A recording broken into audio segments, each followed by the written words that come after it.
Hi, it's me again, and I'm going to be presenting chapters 9 and 12 for my final presentation, so I hope you enjoy.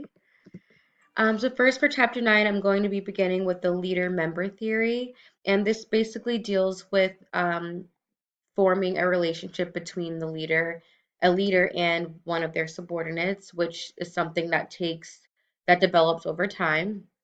And it's a really favorable relationship to have, especially in like an organization or a company, because there's a lot of advantages that come to the subordinate as well as the leader. Um, and so the relationship is more likely to be successful when the subordinate is perceived as competent, reliable, or share the same similar interests as the sorry, my dog, as the uh, um, as the leader. And so by presenting successful work to the leader constantly and consistently, that the leader, likes and can compliment you on can will definitely help build that relationship. And like I said earlier, it's something that develops over time. And so some of the advantages for the leader member theory for the subordinate is that sometimes they can have an increase in pay. I'm so sorry. Have an increase in pay, if they have a good relationship with their leader. They will be assigned more challenging and interesting tasks, which I know will increase, employee satisfaction because they're actually being challenged when they go to work. They'll be involved in more important decision making if, that leader decides to involve them in, more higher up meetings and such. And it can also, have the subordinate take on more responsibility. Therefore, it gives them a chance to prove themselves, and it makes them viewed as more of an equal to their leader rather than an equal to other subordinates once this relationship is formed. And so, some advantages for the leader in this theory is that first and foremost, it alleviates the workload for the leader. By having somebody on your team that you trust and that shares similar interests with you, and like that they'll finish or complete a task or a project in the same way that you would do yourself. This allows for more time to other, you know, dedicate more time to other tasks that will probably be ignored if you had all that other workload that you weren't able to give to your trusted subordinate. And so, like I said, in the last bullet point, it gives the leader someone to trust in the department, kind of like, their right hand man that they can go to. In chapter 9, it also discusses self-management. And so self-management is the ability for subordinates to like take control over their actions and want more responsibility without having to ask their leaders, how to do something or like what they think about a project. It's kind of more like, uh, being trusting yourself and being in charge of how you complete tasks. And so this gives a subordinate more responsibility because, if you're not asking your leader how they like something or how to do something and then something goes wrong, that will then fall on you. Whereas if you would have asked your leader beforehand, you could have probably, caught it and fixed it before an issue arises. But at the same time, self-management is a really good skill to have and to learn because it's an opportunity for subordinates to show their skills to the leader and show them, they are why they're good at their job. And it also shows, and it's good for someone that's looking for upper management positions or promotions because it like separates yourself from your other colleagues. So it's kind of like saying, my colleagues, like I don't need to be supervised in a way. Like I know what I'm doing and I can supervise myself, which I think is something that, it's going to take some time in a department to, to do, but I definitely think that it's possible. And chapter 9 also talks about the power of emotions.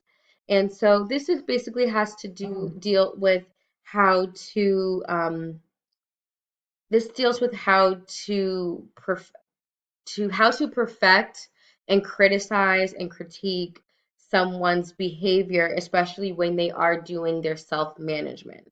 So it's important that when somebody is learning how to do, their own self-management, that you're not discouraging, and it's actually really important for your leader to encourage you while you go along. And so, some proper ways to correct some incorrect behavior if that person does, happen to perform inadequate behavior, according to the textbook, is to gather all the information surrounding what happened. So to know the facts, basically to know, what your subordinate did wrong and how you can help them sorry, what your subordinate did wrong, when they did wrong, all that stuff. So that they can't say, "Oh, I never did that," and then you're stuck there like it's good that you know all the information before you confront them. And to avoid attribution biases, so to not assume that, the reason why your subordinate is performing inadequate work is because they're lazy or something. Like that's not the way to go when confronting an employee about how to correct their behavior. It could be a numerous amount of things, such as, something being wrong with their system or them just genuinely not understanding the task that they have to do. And then to provide corrective feedback. So this is basically just saying like, don't confront your subordinate without having a solution as to how to correct them. So basically, don't say no, don't do this, but not give them an alternative way as to how to do things. So then they'll just never know. And then lastly, there are a whole bunch of guidelines, but I figured these were like one of the most important ones to point out, and it's like to explain why the behavior is incorrect. And I think this one is a big one because if your subordinate or your, employee doesn't know what they're doing wrong and why it is such a big deal, they, might do it again because they just don't understand, hey, this is really bad. So to explain it to them. So, chapter 12 discusses charismatic leadership. And charismatic leadership really revolves around appealing to the emotions of, your audience or your subordinates. It's kind of like, you have that natural awe factor about you. You just walk in the room and people just want to listen to you. It's something I think that is just like really natural that you can't, I mean, it's hard to learn how to have an awe factor. I just think that some people just naturally have it. Um, but these charismatic leaders are more concerned about appealing to the emotions for like popularity or like, having people like them as opposed to actually wanting to fix the issue to fix issues.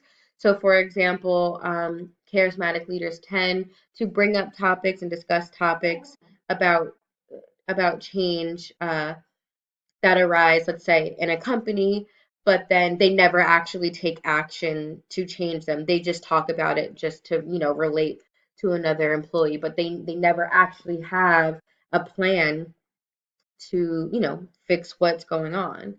So I think that that's probably one of their biggest downfalls. And really quickly, this leadership role closely just reminded me of Donald Trump because of I'm going to list, read the list that the textbook says. They said that charismatic leaders often advocate a vision that is highly discrepant from the status quo, that they inspire people with emotions, they act in unconventional ways to achieve their visions, they have a strong need for power, they're highly self-confident, and they have a strong conviction in their own beliefs and ideas. And I mean, all of these characteristics just remind me of Donald Trump, in the way that he's very unconventional, which is why I think people voted for him and liked him because he wasn't like your stereotypical presidential guy.